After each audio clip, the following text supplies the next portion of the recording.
Mubandanya kumviriza ijwi ry'Amerika. Radio ijwi ry'Amerika isamira na Washington DC mu Kirundi no mu Kinyarwanda. Mu Burundi muriko mutwumva ku mirongo migufi ya shortwave kuri metero 19 na 22. Mu Rwanda turi kuri FM 104 n'ibice bitatu no kuri FM 88 n'ibice bitatu ya radio inshuti ya bose. Abari Uganda mu karere ka Kisoro namwe bwe muratwumva tankomanzi kuri FM 88 n'ibice 9 ya radio ijwi riyobora. Ijwi ry'Amerika turi kandi live kuri zitatu akaburungu Radiyoyacu VOA akaburungu.com, adresse za Facebook yacu, Instagram na YouTube ni VOA Radiyoyacu. Ikaze mu kiganiro muri sanga cuno musi mwateguriwe mukamugiye gushikirizwa na Diana nini nahazo. Muri sanga ni ikiganiro cy'ijwi ry'Amerika kibanda ku bibazo binyuranye byo mu karere k'ibiyaga bigari bya Afurika. Ikiganiro gitumira abantu bo mu nzego zitandukanye bagasubiza ibibazo by'abakunzi b'ijwi ry'Amerika. Je ndi mu ntara ya Muyinga aho bita muri commune Giteranye aho bitatura. Ndi hano Kampala Uganda. Je ndi mu gisagara cya Bujumbura. Ni ikiganiro kimara isaha kuva saa 10 kugera saa 11 buri munsi kuva kuwa mbere kugera ku cyumweru. Muri leta ya Colorado leta zunze ubumwe za Amerika. Mbanje kuramutsa abo batumire mwadutumiriye. Nawe turagutumiye. Kurikira ijwi ry'Amerika aho uri hose, haba kuri radio, kuri telefone no kuri mudasobwa. Nawe turagutumiye. Ntuziheze urararitswe buri munsi saa 10. Mu masaha aharugwa ku ntoke Joseph Robinette Biden Jr. haraza kurahira nka perezida agira 46 wa leta zunze ubumwe za Amerika. Umupfasoni Kamala Harris yahoze ari umukenguza amateka nawe arahire nka vice presidente wiwe. Ukurahira kwa Biden na Harris bifise byinshi bitari bimenyerewe muri sanga y'uno munsi kugira ngo tubamare amazinda y'ibibazo mwabandanije kutubaza haba mu myiteguro y'amatora mu matora n'inyuma y'amatora y'Amerika yananzwe n'ibitari bike. Twahisemwo kubatumirira mugenzi wacu Thomas Kamirindi umenyesha amakuru y'ijwi ry'Amerika akurikiranira hagufi politike ya Amerika. Thomas Kamirindi wakoze no munsi kwemera yuko utubera umutumire. Nanjye ndagushimiye cyane kandi shimire n'abakunda ijwi ry'Amerika bose ibi bintu bishishikaje bashaka gusobanukirwa bashaka gukurikirana. Ego aho muri leta ya Virginia mwifashe gute? Jendi Washington DC amabarabara menshi arazibiye harabadashobora no kurengana niko bimeze na mwebwe? Hano usibye gusa guma mu rugo kubera icyorezo cya virusi ya corona nicyo kibazo cyonyine dufite ubu ngubu, naho ubundi abantu baridegembya. Usibye ko aho dutuye ntabwo ari kure cyane y'umurwa mukuru Washington DC, naho ubona abantu atari benshi mu mihanda nkuko biba bisanzwe mu minsi isanzwe. Kugira ngo turaza kubigaruka utubwire izo mpinduka igituma zahabaye, ariko imbere yo kwinjira mu kiganiro nyezina reka mpere kuri kano kabazo kuno mukunzi w'ijwi ry'Amerika ni nawe yatanguye kwandika yitwa Prosper Kwizera. Yavuze ati ndabasabye mu mbarire Joe Biden na Kamala Harris ni bantuki abantu n'abantuki ga Thomas. Uwa mbere duhereye nyine kuri perezida watowe Joe Biden n'umunyapolitiki w'inararibonye bimazemo imyaka n'imyaka. Yatowe kuba senateri bwa mbere muri 1972 yari afite imyaka 30. Sena y'Amerika yimazemo imyaka 35 nuko aza kuba vice president wa Barack Obama imyaka 8. Nukuvuga ko amaze hafi imyaka 50 muri politiki ya leta zunze ubumwe za Amerika. Ni politiki azi neza. Joe Biden nkuko hano amoko nayo abantu bayavugaho ni umuzungu wuzuye afite igisekuruza mu Burayi. Naho Kamala Harris ugiye kumubera vice president afite ibisekuruza muri Jamaica, ise no mwirabura ukomoka muri Jamaica yavuyeyo aje kwiga hano muri leta zunze ubumwe za Amerika. Nuko ahahurira n'umukobwa nawe waruje kwiga muri leta zunze ubumwe za Amerika aturutse mu Buhinde iriya muri Aziya y'amajyepfo y'uburengerazuba cyangwa yego mu Buhinde mbese. Uko barahura barakundana barasezerana babyara Kamala Harris na murumuna we umwe. N'abavandimwe babiri. Kamala Harris rero we yize ibintu by'amateka nakuyize ibintu by'amategeko mu mbabarire aza kuba umushinjacyaha muri leta ya California mu burengerazuba bwa leta zunze ubumwe za Amerika, niyo leta akomokamo. Nyuma aza kuba minisitiri w'ubucamanza w'iyo leta manda ebyiri, noneho aratorwa abasenateri muri sena y'igihugu ayimazemo imyaka 4, nibwo ejo bundi yiyamamarije umwanya wa perezida wa repubulika mu majonjora y'abademokrate aratsindwa. Joe Biden watsinze ayo majonjora mu bademokrate abari wahitamo biyamamazanya hamwe, none niwe uzamubera vice president. Mu magambo make ngwabo abo bantu bombi. Uyu Prosper Kwizera Thomas yabandanije aravuga ngo mbega none Joe Biden arafise abana, ngo afise abana bangahe, asengera muri irihe shengero? Joe Biden afite abana, yapfushije umwana umwe w'umukobwa mu 1972 azize impanuka y'imodokari ari kumwe na mama we barapfana.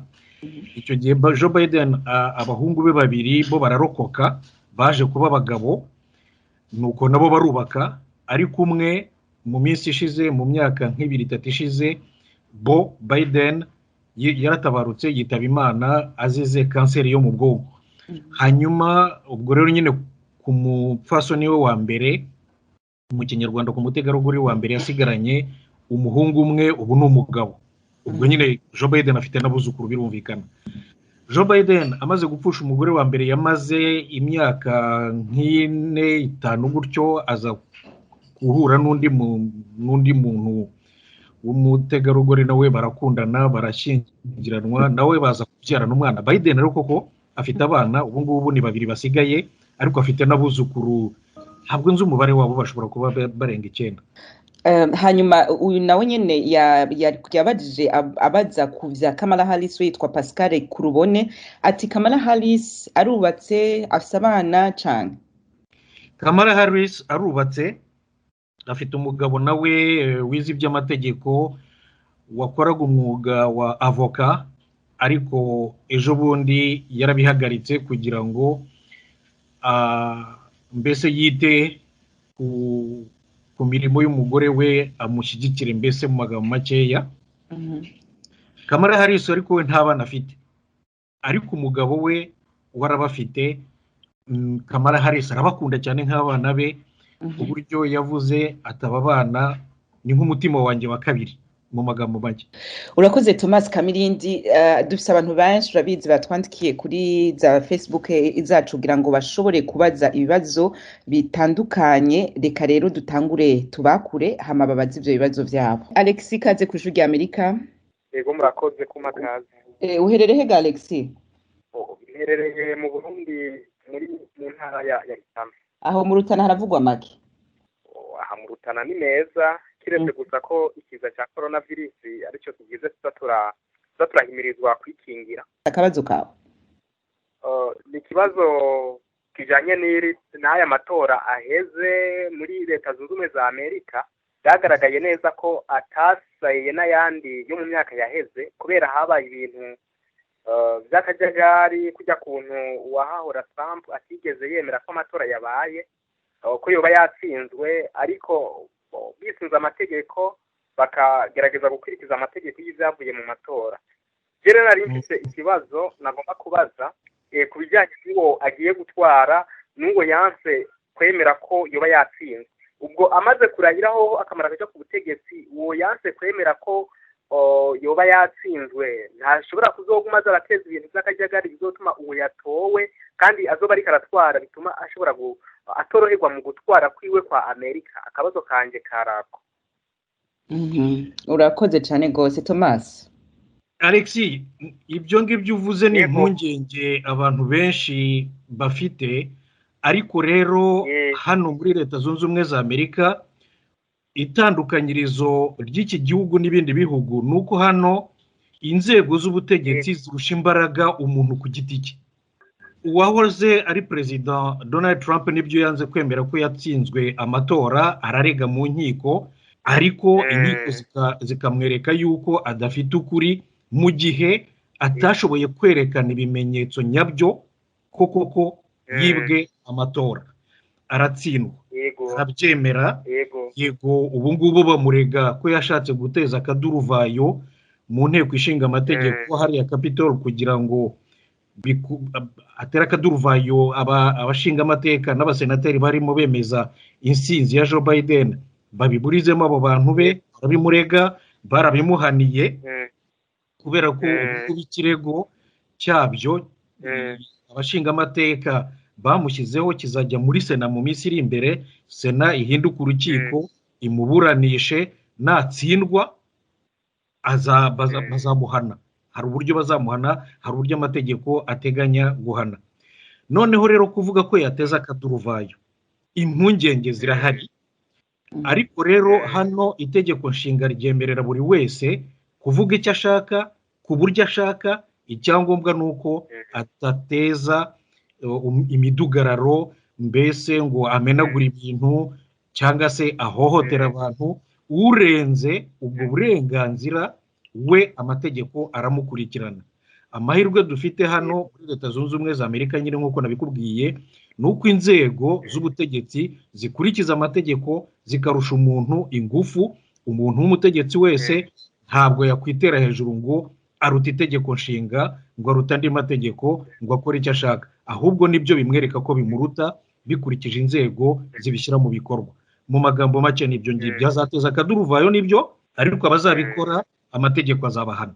Alex ngira watomokewe? Ego natomokewe kweri kumisha mpaye. Urakoze cyane gose umunsi mwiza ngaho mu Rutana mu gihugu cy'u Burundi. Ego twese namwe murakoze kwa mumpaye akanya n'umurongo. Thomas harakantu Alex yaravuze mu kanya avuga ati harabayemo byinshi by'umudurumbano.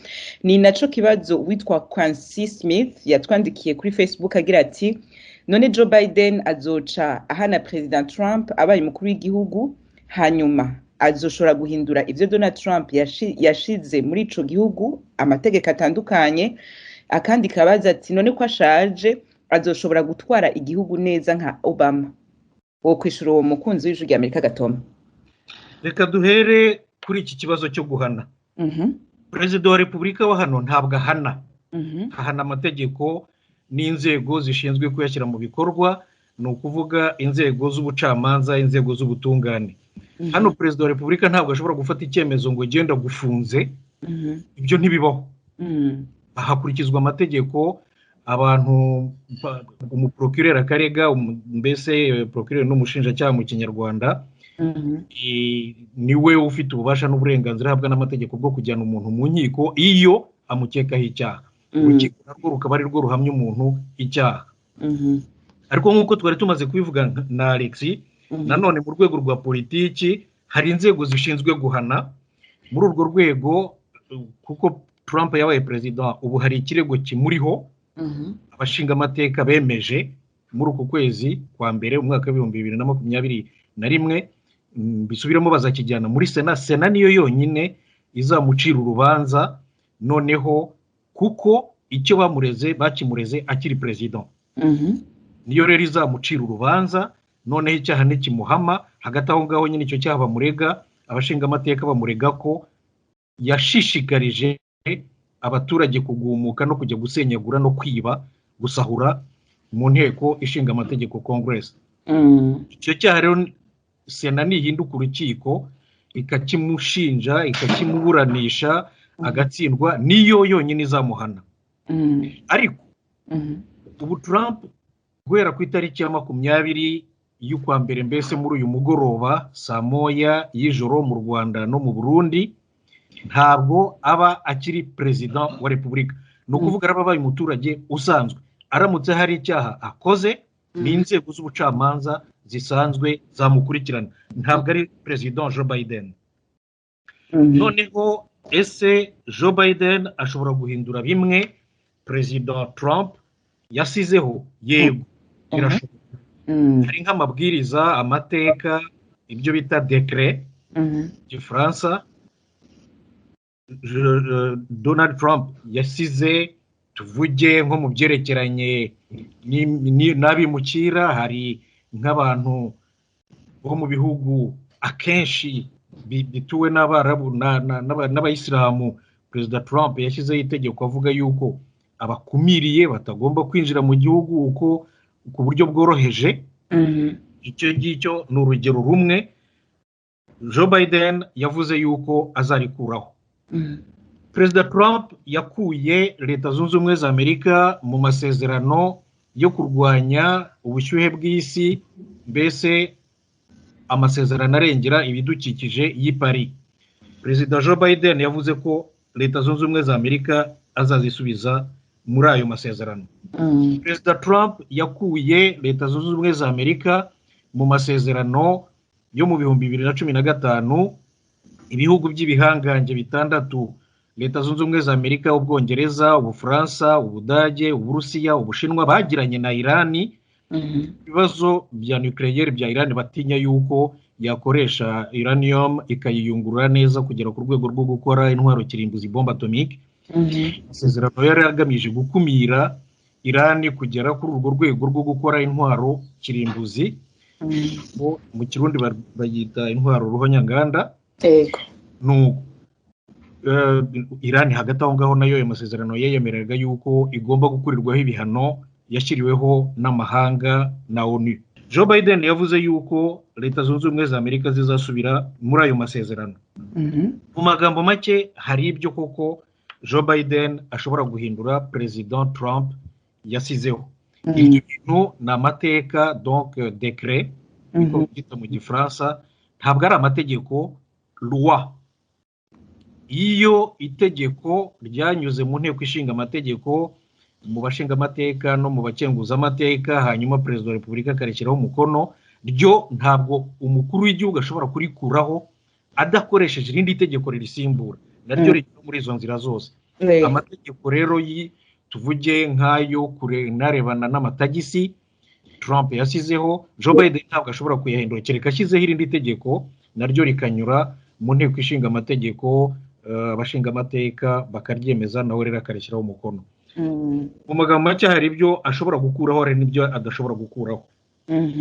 Noneho rero ko ashaje azashobora gutegeka nk'uko Obama yategetse.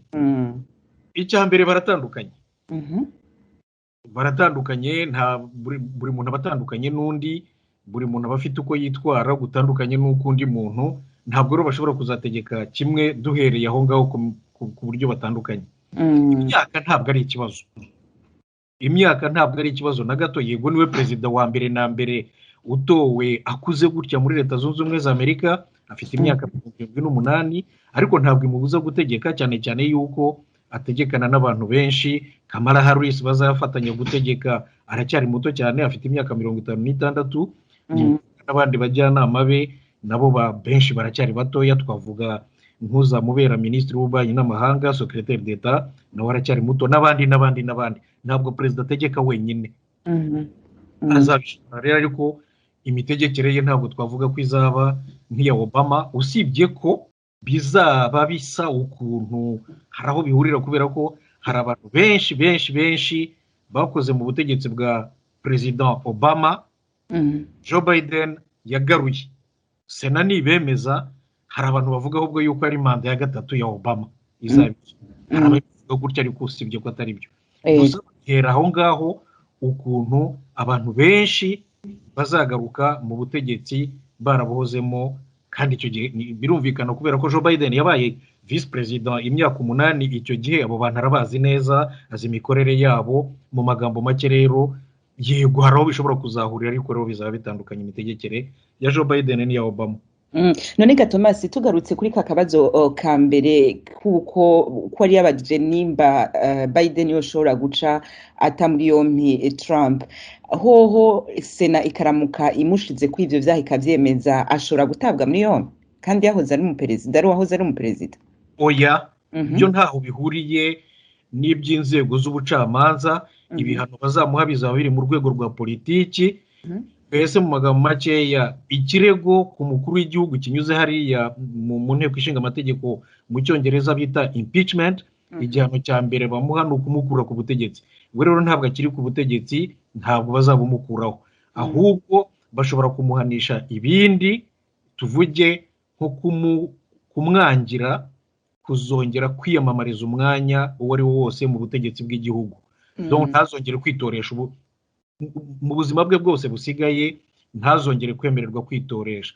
icyamujyana muri gereza cyaba ari icyaha kindi akoze nyuma yo kuva ku butegetsi, icyo gihe n'izindi nzego zibishinzwe z'ubucamanza zamukurikirana.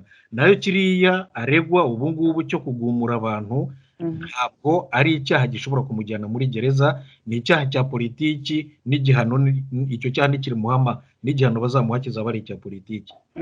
Aragumana uburenganzira buhabwa bahoze ari aba perezida bandi ngaha muri Leta Zunze Ubumwe za Amerika, kuronka abamucungera, guhabwa ibiro, kugira iki, ivyo vyarabigumana nubwo kiba camuhamije. Icyaha nikimuhama hari ibyo ashobora kwamburwa muri ubwo burenganzira bwe.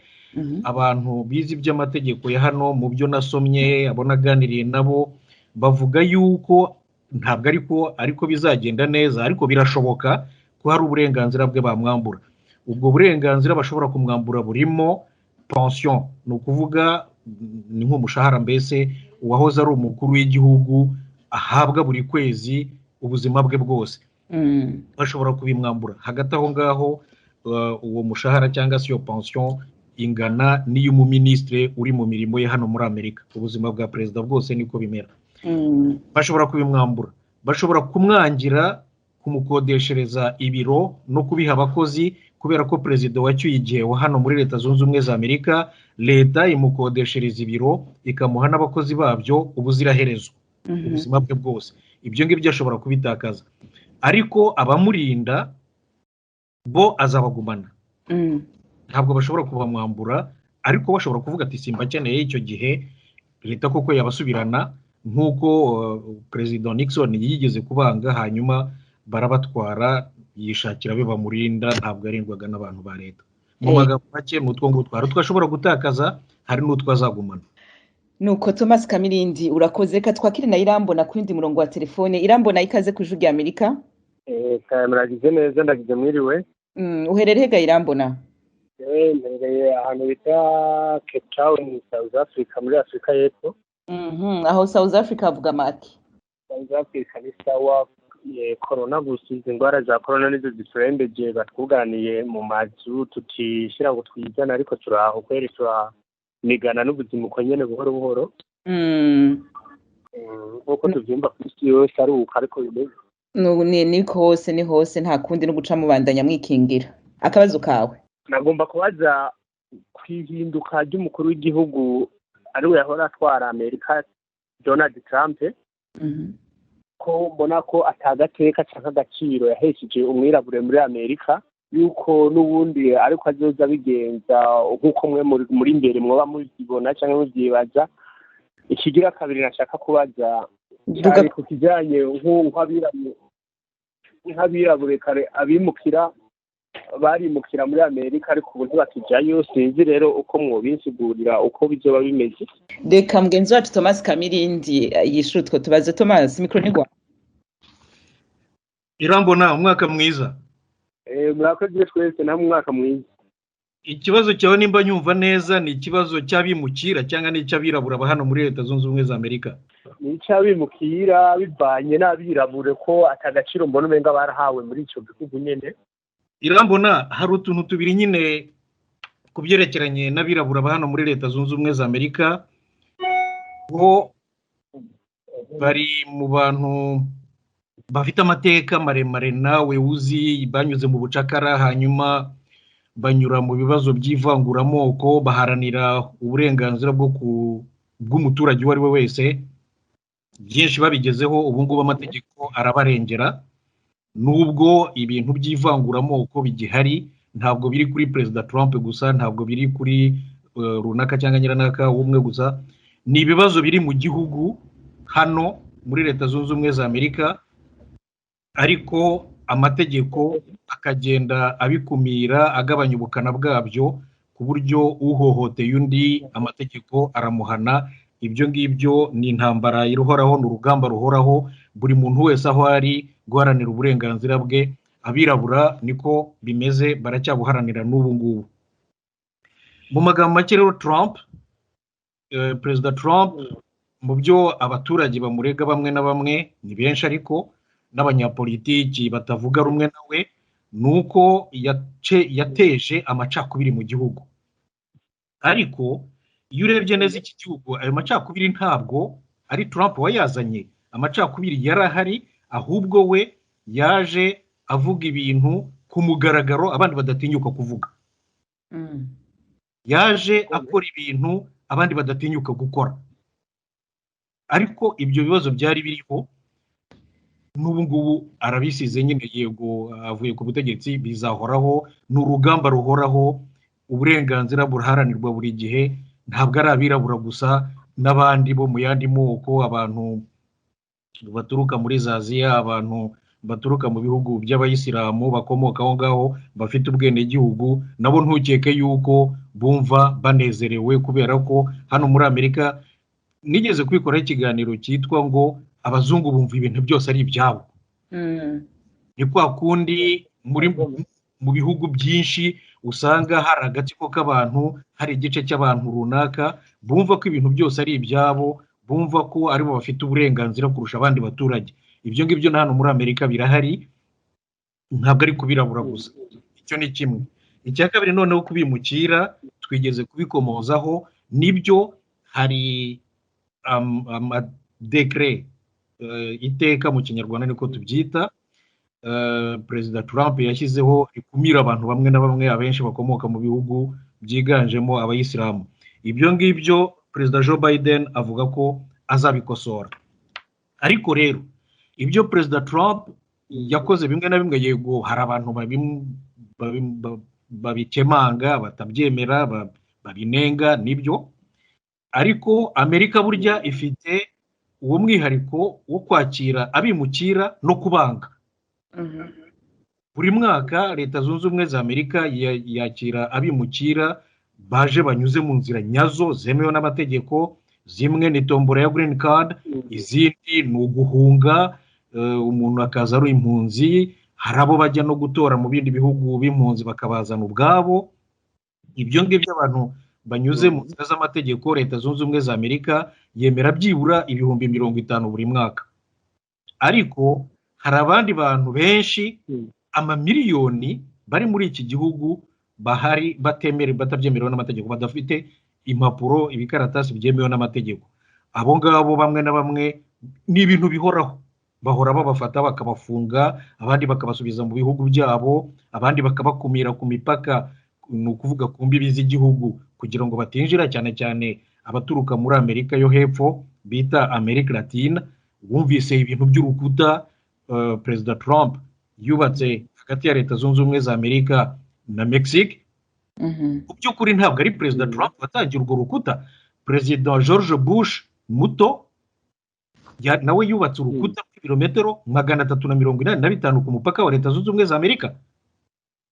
Urabyumva? Mu make Leta Zunze Ubumwe za Amerika yemera bimukira baje mu buryo bwemewe n'amategeko, abandi baje mu buryo butemewe n'amategeko irabakumira. Niko bimeze. Watomokewe? Natomokewe rwose kabisa, muragize neza. Icyo nicyo kibazo je gushaka kubazo nari mfite nagomba gutahura. Sawa, murakoze, muragize neza, mugire umugoroba mwiza. Ugire umugoroba mwiza ngaho muri Afrika y'Epfo, Cape Town.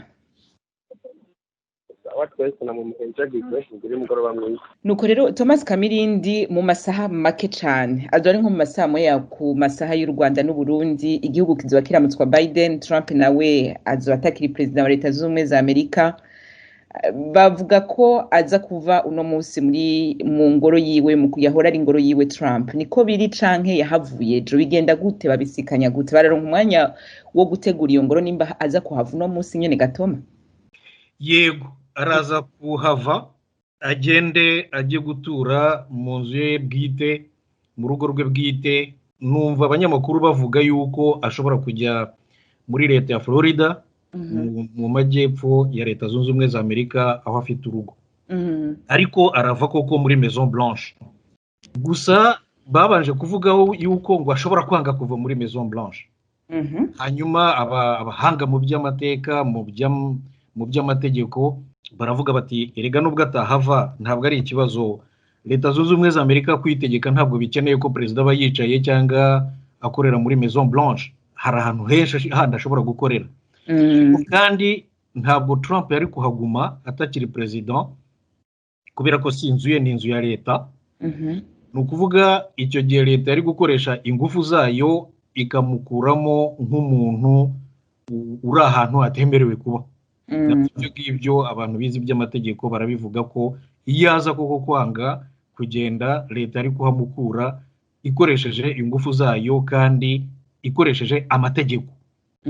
Ariko rero koko araza kugenda ayivemo ku buryo Joe Biden n'umuryango we namara kurahira bayijyamo. Noneho rero uti ese ko kubisikana bimara amasaha make cyane, hano barabimenyereye buri myaka 4 inzu y'umukuru w'igihugu barayivugurura, umwe avamo undi akagenda, bifata nk'amasaha 6 gusa. Abantu babizobereyemo bazi guhindura rwose inzu, kuyitera amarangi vuba vuba, guhindura amatapi sinzi uko twabyita mu Kirundi no mu Kinyarwanda, guhindura amarido, biriya bitambaro bijya ku madirishya, guhanagura amameza, guhindura intebe, ibyo bintu byose, guhindura n'ibitanda. Kubera ko perezida wa repubulika aba nyine muri iyo nzu Maison Blanche, igice kimwe ikindi akagikoreramo, aho hose aho atuye aho akorera bahahindura vuba vuba cyane, mu masaha 6 bakaba bararangije. n'abahanga babizi bahora babikora, bafitanye amasezerano na leta y'akazi n'amatelefone, bagahindura byose. Mbese iyo perezida cy'igihe aragenda akava muri Maison Blanche mu gihe cy'amasaha make cyane, bagahindura byose n'amatelefone byose barabihindura, nuko perezida mushya akaza yinjiramo yisanga. Abatahinduka n'abakozi bo mu rugo tuvuge, kuko afite urugo nyine, afite abakozi bo mu rugo, ariko ntabwo aribo bahindura ibyo byose, ni ababizobereyemo babifitemo ubumenyi babikora. Ariko abakozi bo mu rugo bo baba ari aba leta, baguma aho ngaho bagakomeza bakamukorera nk'uko bakoreraga uwasimbuye. Mu magambo make rero bahora babikora bigatungana rwose, umuperezida umwe akavamo undi akazamo mu masaha make cyane bamaze kubisikana. Ego Toma, ntuze Trump yaramaze kuvuga ko atazoba ari mu birori byo kubisikanya ubutegetsi bwo buhereza ubutegetsi Biden. None aho izo mpinduka zica ziba ku vyahora biba mu migenzo, gutanga iyo nzu, guherekanya ubutegetsi, nizaho impinduka ziza kuno munsi, kurahira kuno munsi no kwabaye muri kahise? Erega nta tegeko rihari rivuga ko perezida ucyuye igihe agomba kujya mu muhango wo kwimika umusimbuye. Ikinyabupfura gusa n'umuco wo guhererekanya ubutegetsi mu mahoro. Ariko perezida Trump nawe wigendera atagiye muri uwo muhango, yego uwo muco tradition mu Gifaransa araba yego awuhungabanije, umaze imyaka irenga 150 160 gutyo. Abaye perezida wa mbere ubikoze muri iyo myaka, ariko ntabwo ari we wa mbere, hari n'abandi nka 2-3 mu mateka mu kinyejana cya 19 nabo batagiye mu mihango yo kwimika ubasimbuye. Twavuga nka John Adams wa perezida wa kabiri, ntabwo yagiye mu mihango yo kwimika Thomas Jefferson perezida wa gatatu, n'abandi nka 2 nyuma. Ntabwo rero ari ishyano gusa, nuko umuco, akamenyero, tradition iyo abantu babinyuze ku ruhande bigaragara nabi. Ariko rero nta cyaha kirimo, nta tegeko arenzeho. Nuko mu magambo makeya arigendera, hanyuma perezida mushya arahire afata imirimo ye, utagenda mu muturage usanzwe. Thomas, reka duce twakirana Viateur ari ku murongo wundi wa telefone. Viateur, ikaze ku ry'Amerika no muri Sanga. Murakoze cyane, ndabaramukije. Uherereye ga Viateur? Je ndi mu Burundi, mu ntara ya Gitega. Gitega ku murwa mukuru wa politike. Ego nuko rero twagutumiriye no munsi Thomas Kamirindi niwe ariko aradufasha kwishura ibibazo byanyu, asanzwe akurikiranira hagufi politiki ya Amerika, ni navyo akorera ko cyane gose mu ijwi ry'Amerika. Akabazo kawe rero? Nagomba kubaza nyimba mu kwimika mu perezida wa muri Amerika, imigirwa idasanzwe yoba itamenyerewe ahandi baba bashobora kugira. Nk'akarorero nkino mu Burundi turamenyereye barasa inko bitazamuzinga. Nagomba kubaza rero hiyo naho imigirwa yihariye itari ahandi bakunda kugira. Yego nico kibazo nari mfise. Guma ku murongo Thomas akwishure. Toma, Vyateruwe umwaka mwiza wa twese. Mu magambo makeya, kurasa imizinga iyo president yarahiye, icya mbere ntabwo ari ntabwo ari itegeko, ntaho byanditse mu itegeko. n'ibintu imihango yo kurahira igenda ihindagurika bitewe n'ibihe, bitewe n'ibyifuzo by'umuperezida mushyashya. ariko ibyo koko hari igihe perezida wa Amerika arahira bakarasa imizinga, ubundi undi akarahira ntibayirase. Mu magambo makeya ntawuzi kugeza ubu ngubu nimba muri uyu mugoroba Joe Biden arimo arahira, nimba baza kurasa imizinga. Reka tuze kureba nimba biba. Yego, none nta yindi mihango yihariye bagira ahandi itaba? Imihango yihariye navuga ni nk'uko bakora mu mugoroba iyo perezida yarangije kurahira, bamukorera ibyo bita bal nyinshi. Mbese we n'umufasha we barara basimbukira muri bar imwe babyina bari kumwe n'abantu baziranye. Nka perezida Bill Clinton urumva ari we ngo wigeze kuba yaragize bar nyinshi mu ijoro rimwe, asimbukira ava muri imwe we n'umudamu we bajya mu yindi, bagiye kubyina nk'ahantu hatandatu. ni ibintu biba byateguwe n'abantu b'inshuti zabo, ntabwo ari imihango ya leta. Ibyo ngibyo biba mu ijoro, ariko ntabwo ari leta ibyinjiramo. Umuntu we n'abantu b'inshuti ze nibo babikora. Hanyuma ibyo ngibyo simpamya ko mu Rwanda no mu Burundi bihari, byo kuva muri bar, mbese byo gukora amabari yo kujya kubyina bava muri imwe bajya mu yindi, bava muri imwe bajya mu yindi. Biriya bintu byo kurahira bafise Bibiliya ngira ahandi hose birakoreka Toma. Nabyo ni umuco, ni ukuvuga ni imigenzo nayo itanditse muri, nta tegeko na rimwe riteganya ko perezida wa Amerika arahirira kuri Bibiliya. Byabaye umuco, donc tradition mu Gifaransa. Gusa kubera ko perezida wa mbere George Washington yarahiriye kuri Bibiliya, noneho abamukurikiye bose bafata urwo rugero nabo bagenda barahira kuri Bibiliya. Ariko ntabwo nibuka umuperezida umwe utararahiriye kuri Bibiliya, ahubwo yarahiriye ku gitabo cy'amategeko. Mu magambo make ntabwo ari itegeko, ni umuco gusa, tradition nyine nk'uko nabivuze mu Gifaransa. Ni nk'uko na ririya jambo ngo Imana ibimfashemo, so help me God mu Cyongereza. Nabyo ntabwo biri mu itegeko, nabyo byagiye mu muco gusa. Nabwo biturutse kuri perezida wa mbere wa Leta Zunze Ubumwe za Amerika mu 1789 nibwo yarahiye bwa mbere. Yamaze kurahira nuko abantu bakurikirana ibya kahise, bakurikirana amateka, bahanga muri ibyo by'amateka bya kahise, bavuga ko en fait yumvise umutwaro umugiyeho kuyobora igihugu gishyashya, nibwo cyari kikivuka, nibwo cyari kikirangiza intambara y'ubwigenge barwanye n'abakoloni b'Abongereza. Yumva n'umutwaro uremereye, noneho ngo bimuzamo gutyo, aravuga ati Mana yanjye ufashe. Noneho rero umuco, Bibiliya si itegeko, no kuvuga Mana umfashe ntabwo ari itegeko, ni umuco, tradition. Yego, nagomba akandi kabazo ko kubabaza. Ni ibihe bimenyetso acashikirizwa nk'uko twe mu Burundi twarabonye ashikirizwa ibicapo bitandukanye, ariko ibimenyetso bitandukanye, nk'iyo naho perezida ashikirizwa ibimenyetso bimeze gute? Nta na kimwe bamushyikiriza, ararahira gusa. Yamara kurahira nuko uwo muhango wo gushyira umukono, signature ku ndahiro ye, ntabwo byo babishyira ku karubanda, ariko asubira mu nzu y'inteko ishinga amategeko agasinya, n'abandi babishinzwe barimo abacamanza bo mu rukiko rw'ikirenga bakabisinyira, n'abantu bari muri Congress mu nteko ishinga amategeko bakabisinyira. Ubundi indahiro ye ikajya mu bubiko bw'igihugu. Nibyo gusa, nta kintu cy'ikimenyetso na kimwe bamushyikiriza hano, ntabwo bibaho. Byo gusura ingabo ahejeje kurahira byo babikora hiye? Bikorwa n'ubishatse, nabyo ntabwo ari itegeko, bishobora gukorwa n'ubishatse, ariko ntabwo hano bakunda kuvanga ingabo na politiki. Iyo perezida arahira koko, perezida mushya arahira, abayobozi b'ingabo bose nabo baba bahari, n'abandi bo mu nzego z'ubutegetsi zose za gisivile baba bahari.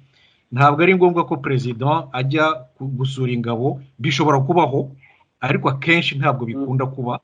Hano nk'uko nabivuze nyine bakunda gutandukanya ibya politike n'ibya gisirikare.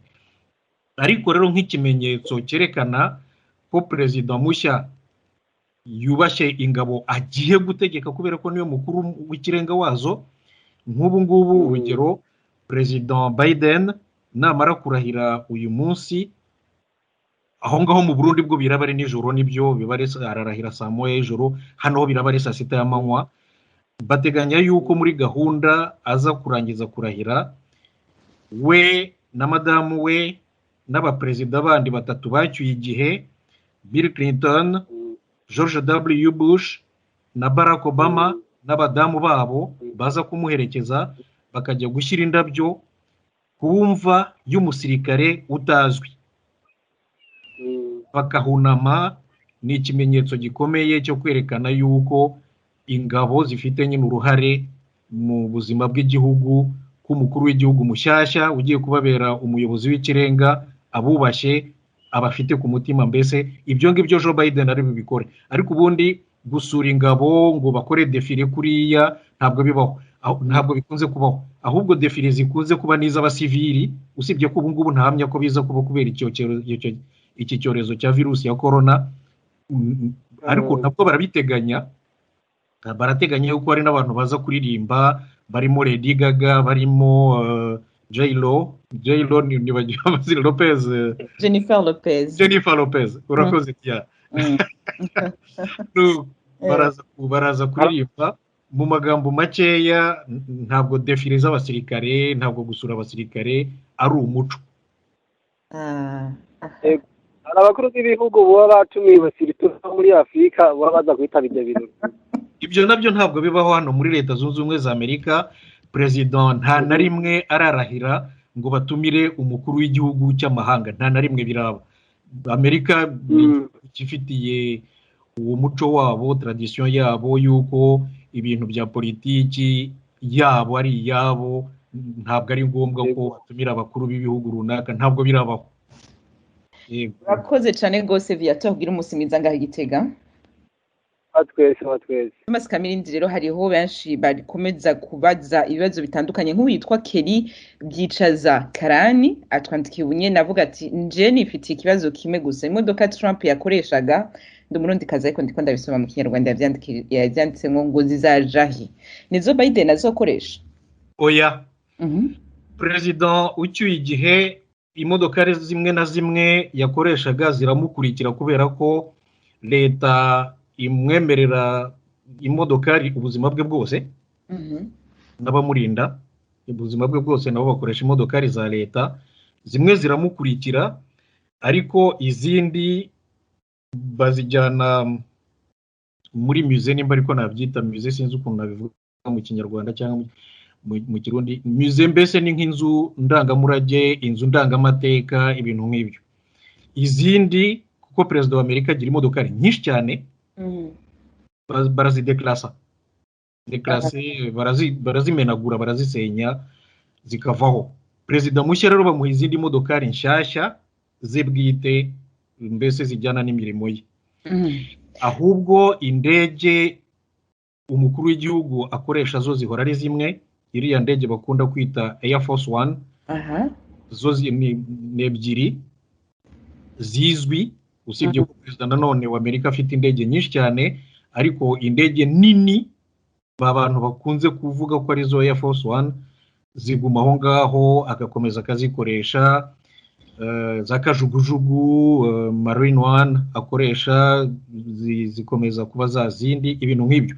Hagati aho ngaho ariko indege yitwa Air Force One iyo ari uko perezida ayirimo, aho yatayirimo ntabwo yitwa Air Force One. Kajugujugu Marine One iba Marine One iyo perezida ayirimo, yatayirimo ni indege isanzwe, ni kajugujugu isanzwe za gisirikari kubera ko ni za gisirikari.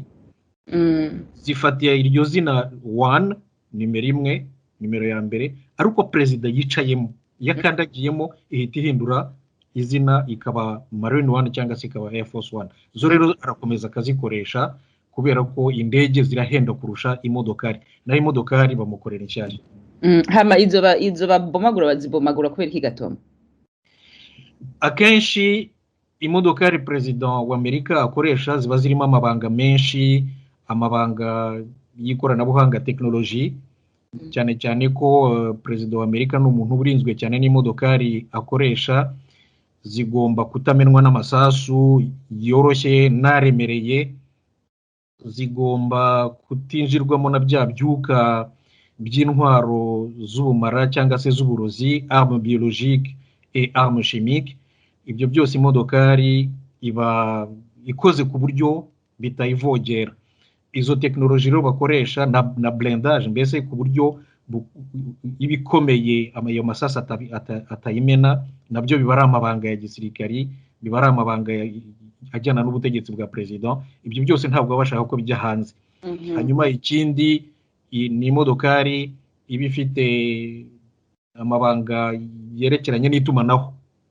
Imodokari ya perezida ikorana na za satellite za Amerika, nyine birumvikana. Ibyo byose ni amabanga baba banga ko ashobora kubacika akajya hanze, noneho rero bagahitamo imodokari kuyibomagura. Ubundi duse ku murongo wa telefone ni Manitanze ikaze muri Isanga no ku Ijwi ry'Amerika. Murakoze cyane kutwakira. Twabatumira no munsi umunyamakuru wanyu Thomas Kamirindi niwe yatubereye mutumire nyamukuru kugira ngo atwishurire ibibazo byanyu, arakumva duga kwijambo umubaza. Nagira ngo mbabaze ese nukubera iki abaperezida benshi bayoboye Amerika usanga nta n'umwe uretse John Kennedy wenyine kari utuzi wayoboye Amerika ari umukatolike usubira mu idini ry'abakatolike, kubera iki abandi bose usanga bakomoka mu idini ry'abaprotestani? Iki nicyo kibazo cya mbere nari mfite. Ese abaperezida uba waracyuye igihe, wenda tuvuge nka Barack Obama, ese afite ubundi burenganzira bwo kuba yakwiyamamaza akongera kuyobora indi manda wenda ikindi gihe runaka? Ikibazo cya gatatu, ese kubera iki hari umuperezida umwe, nubwo ntamwibuka izina mwaza kumwibutsa, wayoboye manda 3 yikurikiranye, kuko nta wundi muperezida wari wabigerageza kubikora? Ni ukuvuga ko habayeho indi demokarasi cyangwa nibo bari ufite ububasha ntahangarwa mu baperezida bayoboye Amerika. Noneho ikindi kibazo, ese Trump nk'ubu ngubu ko acyuye igihe, afite urebye n'ibibazo byabaye, afite ubundi burenganzira bwo kuzongera kwiyamamaza mu kindi gihe runaka, cyangwa ni icyasha cyabaye muri Amerika muri rusange, afite inzitizi runaka ishobora kuba atazongera kwiyamamariza kuba perezida? Numva ibibazo byanjye by'ingenzi byari ibyo ngibyo. Urakoze cyane, reka Thomas Kamirindi akwishure. Thomas, mikro ni gwawe. Manitanze, umwaka mwiza. Yego, kuri twese. Ndagushimiye. Duhereye kuri iki kibazo cya mbere ko John Kennedy ari we perezida w'umukatolika wa mbere, ari nawe wenyine w'umukatolika utaraturukaga mu protestant, n'ibyo, ariko Joe Biden nawe n'umukatolika. Abaye rero perezida wa kabiri w'umukatolika muri Leta Zunze Ubumwe za Amerika. Nibyo koko ibyo uvuga, abandi bose bari abaporoso. Ibyo ngibyo nta mpamvu n'imwe ihari yanditse mu itegeko, gusa nuko ni kwa kunda abantu bamwe bakunda ibya politiki, abandi bagakunda iby'ubucuruzi, ugasanga bamwe biganje hana abandi biganje hana. Ariko rero nta tegeko rihari rivuga yuko perezida wa Leta Zunze Ubumwe za Amerika agomba guturuka mu idini iri n'iri, ntaho biri. Nabo bose babaye abaprotestanti koko. Ubungubu rero Joe Biden nk'uko nabivuze agiye kuba perezida w'umukatolika wa kabiri. Nta wundi mu perezida uturuka mu rindi dini wari wategeka, ryaba iry'abayahudi, ryaba iry'abayisilamu, ryaba iry'ababudiste, mbese nta rindi dini nayo ngayo abireba perezida bakomokamo. Nta mpamvu n'imwe ihari umuntu yavuga ngo niyi niyi, kuko ntabwo ari itegeko ry'uko perezida agomba guturuka mu idini iri n'iri. Nta tegeko na rimwe rihari ryanditse ribivuga. Icyo ni kimwe. Utese uti nka perezida Obama ashobora kwiyamamariza indi manda? Oya, kubera ko itegeko nshinga rivuga yuko perezida ategeka manda 2 gusa, ntabwo ashobora kwiyamamariza manda ya 3 mu buzima bwe. Izo manda zishobora kuba zikurikiranye cyangwa zitandukanye. Niyo mpamvu mpita mbifatanya n'ikibazo cyawe cya 4 uvuga utese Trump afite uburenganzira bwo kwiyamamaza. Yego, afite uburenganzira bwo kwiyamamaza kubera ko yategetse manda 1. Afite rero uburenganzira bwo kwiyamamaza indi manda ya 2 yatsinda akayitegeka, ariko aramutse atowe bwa 2 agategeka iyo manda akayirangiza ntabwo yaba afite uburenganzira bwo kongera kwiyamamaza. Hanyuma uti hari perezida wagize manda eshatu yitwa Franklin Delano Roosevelt. Franklin Delano Roosevelt yatowe inshuro enye, bwa mbere mu 1933, ubwa nyuma mu 1945. Yapfuye mu kwezi kwa kane ku itariki ya 12 mu 1945, amaze amezi 3 muri manda ye ya kane. Utese niwe wenyine wategetse manda nyinshi hagati aho ngaho, abandi usaga barategetse manda ebyiri gusa, barategetse manda imwe gusa. Utese ubwo ngubwo yarushaga icyo abandi, icyo yabarushaga ubwo ngubwo gusa nuko abanyamerika bamwibonagamo bakabona akwiye gukomeza kuyobora igihugu, nuko bakamutora. Nabwo icyo gihe itegeko nshinga ntabwo ryabuzaga umuntu wari we wese kwiyamamaza manda zirenze ebyiri. Gutegeka manda ebyiri byari byarabaye umuco, akamenyero, biturutse kuri perezida wa mbere George Washington wategetse manda ebyiri, ararekura ubutegetsi abandi bajyaho, nuko nabo bigira akamenyero bakajya bategeka manda imwe, batsindwa bakigendera, bakwiyamamariza manda ya kabiri bayitsinda bagategeka manda ya kabiri, yarangira bakigendera. We rero Franklin Delano Roosevelt yaraje ako kamenyero agakuraho, atorwa inshuro enye. Nyuma abanyamerika babona ibyo abashinze leta zunze ubumwe za Amerika bangaga ko perezida ashobora kuba umwami bigiye kubaho kubera urwo rugero rwa perezida Delano Roosevelt, bahita bavuga bati ibi bintu birakabije, reka duhindure noneho bibitegeko. Nibwo itegeko nshinga barihinduye, bashyiramo yuko nta perezida ugomba kurenza manda ebyiri. Iryo vugurura ryemejwe mu 1951. Kuva icyo gihe nta mu perezida ugomba kwiyamamaza manda zirenze ebyiri. Nka perezida rero Obama wategetse manda ebyiri, perezida George Bush wategetse manda ebyiri, perezida Bill Clinton wategetse manda ebyiri, ntabwo bafite ububasha n'uburenganzira bwo kongera kwiyamamariza indi manda. Ariko Trump we nk'uko twabivuze arabyemerewe, kereka nk'uko twabivuze nanone mu kiganiro, Sena iramutse imuhanye ikamubuza kongera kwiyamamaza, nabyo twabivuze ko gishobora kuba igihano cya politiki aramutse icyaha cyo kugumura abantu, incitement, mbese incitation à l'insurrection, nicyo bamurega mu gifaransa nuko nabivuga, ariko nukugumura abantu kugira ngo bigomeke ku nzego z'ubutegetsi, nicyo cyaha bamurega. Kiramutse rero kimuhamye bashobora kumuhanisha, bashobora kumuha igihano cya politiki cyo kumubuza kongera kwiyamamaza. Ariko ubundi amategeko arabimwemerera kugeza ubu ngubu, igihe atarahanwa, igihe batarabimubuza, ashobora we kwiyamamaza kubera ko yategetse manda imwe. Watomoke utubazo twawe twose Maritansi? Murakoze cyane kudusobanura kandi turanyuzwe. Twifurije n'amahirwe masa perezida mu kibazo cya Amerika Joe Biden.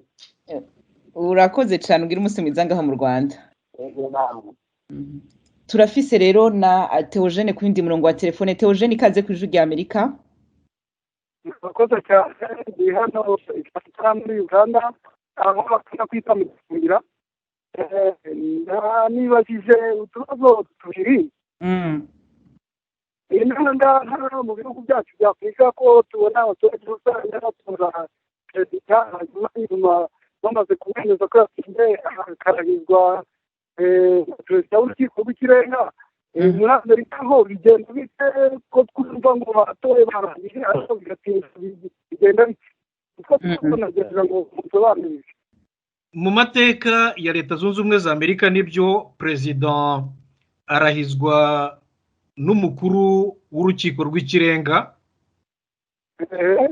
ariko nabyo ntabwo ari itegeko. Nta hantu na hamwe byanditse mu mategeko, nabyo byabaye umuco gusa. Ni ukuvuga n'undi muntu, icyo tugomba kumvikanaho ni uko gusa perezida wa repubulika na visi perezida wa repubulika hano muri leta zunze ubumwe za Amerika bagomba kurahizwa n'umuntu w'umucamanza. Ntabwo rero ari perezida w'urukiko rw'ikirenga gusa ushobora kumurahiza, icyangombwa ni uko haba umucamanza umurahiza. Murakoze cyane ndasobanukiwe. Urakoze cyane, ugira umunsi mwiza ngaho Uganda i Kampala. Yego namwe. nuko rero Thomas Kamirindi urakoze cyane kuri uno muco duhaye, ariko imbere ko dusezera abakunzi bacu muri make bafata iki ku kurahira kwa Kamala Harris na Joe Biden gutandukanye n'ukwabaye, umuntu yofata iki kuri kurahira kw'aba bategetsi bagira 46 bagiye kuramutswa kino gihugu? Icya mbere barahiye mu bihe bikomeye by'icyorezo cya virusi ya corona, ku buryo abaturage badashobora kujya kureba uko abategetsi babo bashya barahira.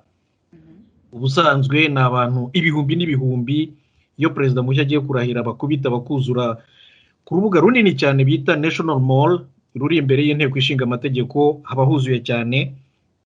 Umuperezida wagize abantu benshi bagiye kureba uko arahira kugeza ubu ngubu ni Barack Obama, baraba miliyoni.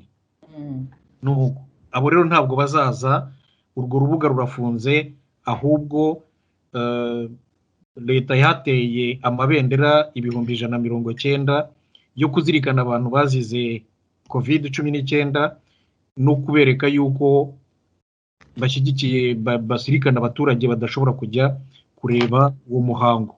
Icya kabiri, bibaye mu gihe hari ibibazo by'umutekano ukomeye cyane, kubera ku itariki ya 6 abantu bagumutse batera inteko ishinga amategeko, baramenagura ibirahuri, bamenagura inzugi, barinjira babuza inteko ishinga amategeko gukora akazi kayo ko kubarura amajwi y'itora igihe cy'amasaha 4, barasahura, basahuye ibikoresho, hari nka mudasobwa, computer cyangwa se ordinateur ya president w'umutwe w'abadepite Nancy Pelosi yibwe, hanyuma ngo umuntu wayibye yashatse no kuyigurisha mu Barusiya biramunanira, ubu ngubu yatawe muri yombi.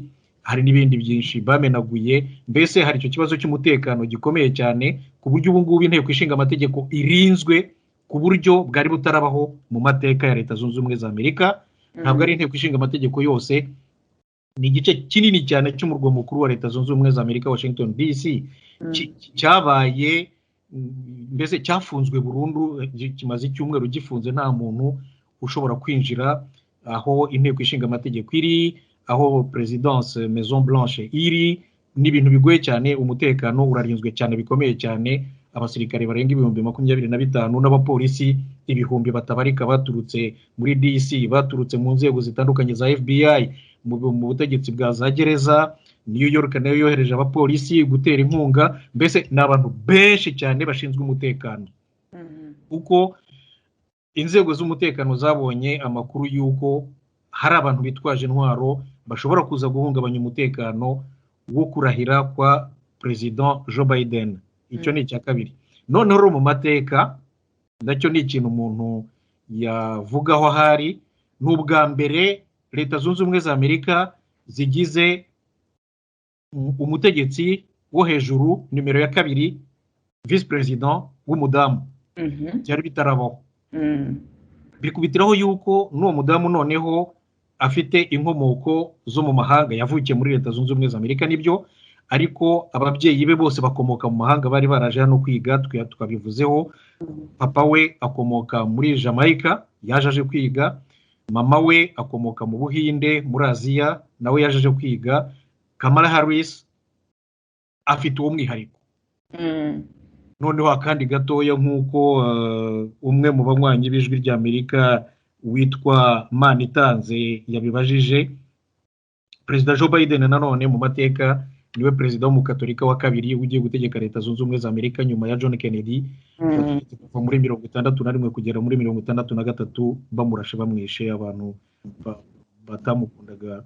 Mu magambo makeya, umuntu yavuga utwo tuntu ko ari two tw'umwihariko turanga uyu muhango wo kurahira kwa Joe Biden na Kamala Harris. Thomas Kamirindi wakoze cyane kwemera kumbera umutumire muri sanga y'uno munsi. Barakuzi barakumva mu biganiro bitandukanye, ariko nibutsa abakunzi b'ijwi ry'Amerika ko uretse amakuru bashikiriza by'umwihariko ukurikiranira hagufi ibibazo vya politike ya Amerika, n'ikiganiro usanzwe uremesha Amerikana kiragaruka ku buzima bwa Amerika. Kabaye rero novuga gute akanyamuneza ko gushaka gutumira no kumfasha kuremesha kino kiganiro. Wakoze cyane. Nawe urakoze cyane, kandi reka tunashimire n'abanywanyi b'ijwi ry'Amerika bose. Murakarama.